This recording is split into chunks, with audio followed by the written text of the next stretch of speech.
He goes on to say, a right to privacy is the very foundation of American freedom, its core value.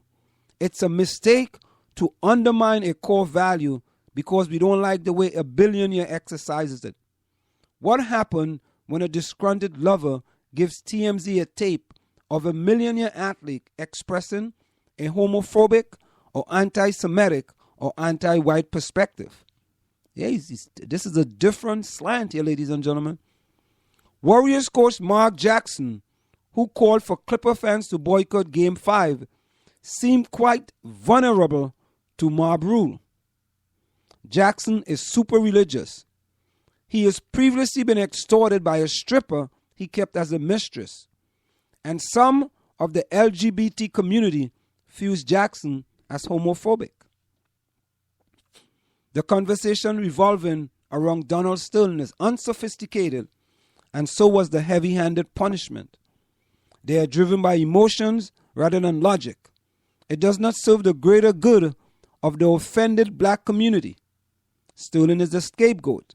He is an easy target, a decoy, so that we do not address the elephant he walked into his mistress' bedroom. We're going to continue with this article. We're going to go for a short break, and we'll be right back as we continue this article by Jason Whitlock. Don't go anywhere. Want to learn piano for kids? Then I recommend Wendy Goldstein School of Piano. Wendy Goldstein has been offering piano lessons since 1993 and teaches piano in a very natural way. An alumni of Manhattan School of Music, Wendy creates customized lesson plans for each student and helps bring music alive. Wendy provides you a convenient location, the best value, and the most fun way to learn piano. All ages are welcome, and the first lesson is always free. Have questions? Call Wendy at... Do you want your kid to run faster with better running form and conditioning for his or her sport? Then Running Development Academy is the place for him or her. Our training packages fix their form and make them run faster. How about training to run a marathon or just run faster in your respective event? Maybe you just want to learn to run properly and lose weight in the process. Our trainers, a former 800 meters track Olympian and an 8 times world record holder in Masters Track and Field, will get you there. Don't delay. Sign up today at runningdevelopmentacademy.com or contact us at 973-868-1444. That's 973-868-1444 to learn more. Are you looking for a professional logo design for your website, brand, or business? Then we are the company you are looking for. We are professional graphic designers, and with our skills, we will design a perfect, high-quality logo for you. We work with standout concepts, nice contrasts, and color balance. Please let us know your text for use in logo, web address, color of logo that you want. We will design 3 variations of your logo for you to choose from for only $99.95, with 100% refund of your $99.95 if you're not satisfied. We provide fast delivery and professional design. We also design any size web banner ad for $35. Call us at 347-674-1680. That's 347-674-1680. An operator is standing by to take your call. Want to take a cruise but don't have a U.S. visa? No problem. Cruise and Rail Travel are experts at cruises that do not require a U.S. visa. Visit www.cruiseandrail.net or call 868-631-8785. Find us on Facebook or drop us a tweet. This is the South Orange Maplewood Online Radio Experience. We want to hear from you at 973-327-3626 or log on to showmore.org to let us know your opinion. Go ahead and advertise on the South Orange Maplewood Online Radio Experience. You can reach us at 347-674-1680. That's 347-674-1680. An operator is standing by to assist you. Racist rants by federal land moocher Cliven Bundy and vile comments attributed to Los Angeles Clippers owner Donald Sterling have put old-school racism back in the news. But let's get real. However contemptible, Bundy and Sterling aren't what's holding down blacks and other minorities in today's America. Here are 3 policies that, whatever their original intentions, systematically screw over poor blacks and other minorities. Whether it's absurd licensing laws for at-home hair braiders, daycare operators, and other small-time entrepreneurs, or minimum wage laws that price young, unskilled black kids out of their first jobs, barriers to the labor market take their biggest toll on those with the least education, skills, and professional connections. Created amidst fears of cocaine-snorting Negroes, opium-smoking Chinese, and pot-puffing Mexicans, the drug war not only locks up blacks and minorities in vastly unfair and unjustifiable numbers, it also concentrates black market violence in poor urban neighborhoods. Blacks don't use drugs more than whites, they just pay a much steeper price. Despite more than doubling real per-pupil expenditures since the early 1970s, America's graduating high school seniors have shown no meaningful improvements in math, reading, and science. It's black and Hispanic kids in inner cities whose parents lack any real choice in schools that suffer the most. And yet politicians, teachers, and parents who can afford to exercise choice for their own kids do everything they can to keep poor kids trapped in failing schools. At a combined 140 years old, Bundy and Sterling are survivors from an older, uglier America that died well before the election of Barack Obama. They can go f*** themselves. But if the rest of us actually want to address the sort of racism that's screwing over today's minorities, we'd do better to bust down barriers to work, end the drug war, and tear apart the school monopoly. For Reason TV, I'm Nick Blake.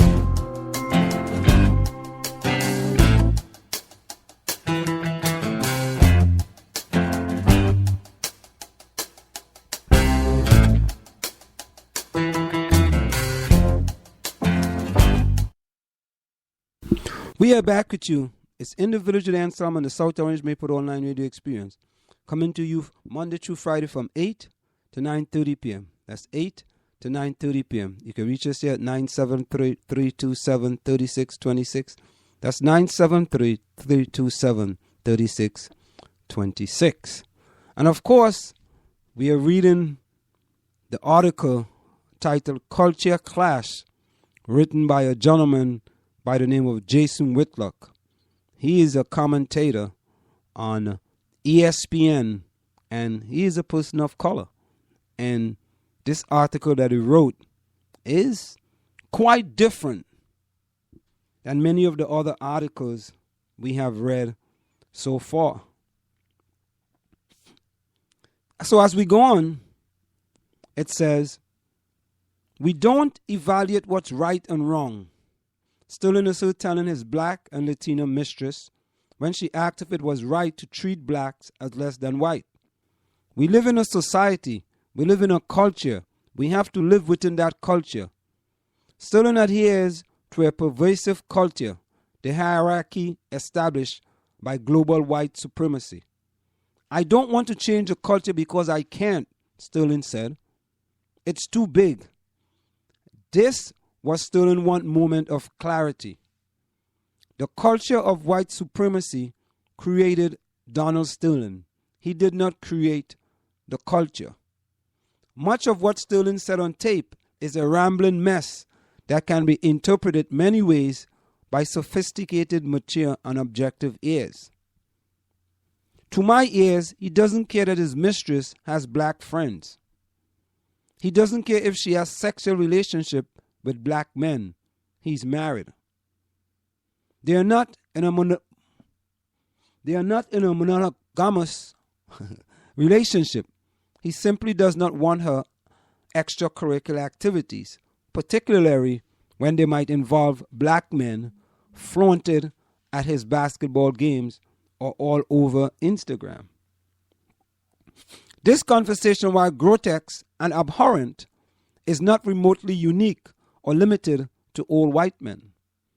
My father was hood rich, good looking, and a player, that's with an A, who enjoyed the company of a younger kept woman.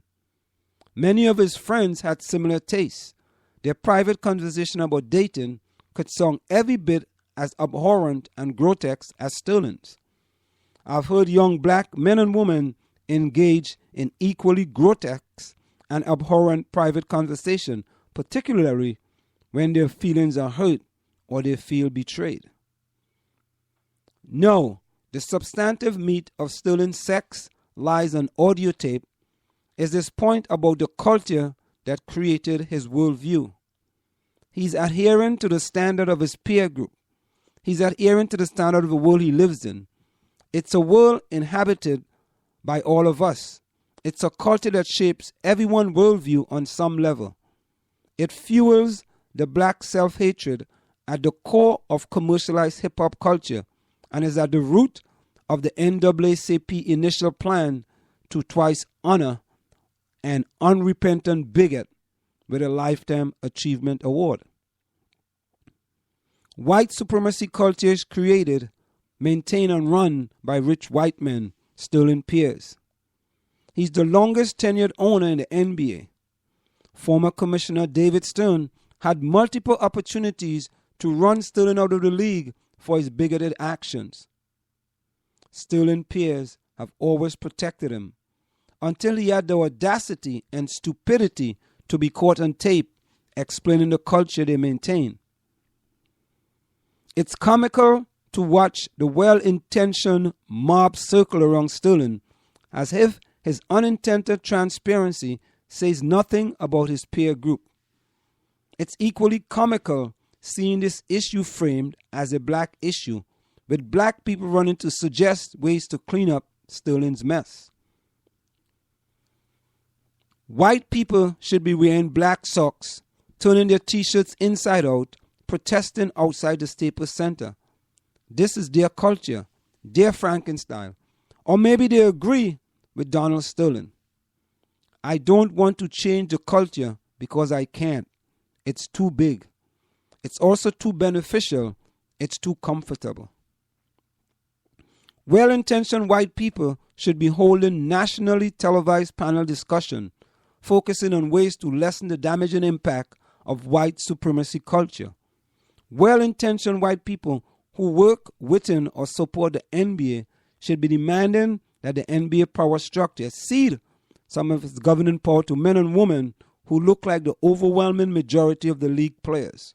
Instead, the mainstream fan the flames, enraging the angry black mob, looking for a quick solution, a sacrificial lamb, and now, by the end of the week, we'll be back to business as usual, pretending the stoning of Sterling harmed the culture that created him. Well, I had to give you that whole article, ladies and gentlemen, because that article is it's way different than any of those other articles in addressing this situation. He went into some details there that I haven't heard from anyone else. I have not heard from anyone else addressing this Donald Sterling situation the way Jason Whitlock did. And I'm surprised that ESPN, NBA, actually allowed him to put that commentary up on their website. But you know the sad thing about it is the NAACP.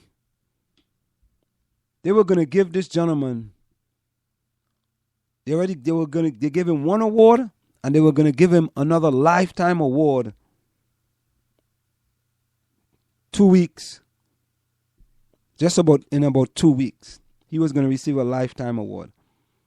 But listen to what the president of the Los Angeles NAACP had to say. There is a personal, economic, and social price that Mr. Sterling must pay for his attempt to turn back the clock on race relations.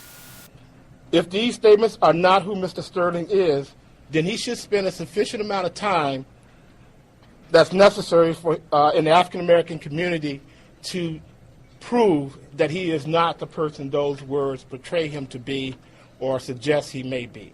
Well, the reason that we are doing it because there is some things that happens that you have to take immediate actions.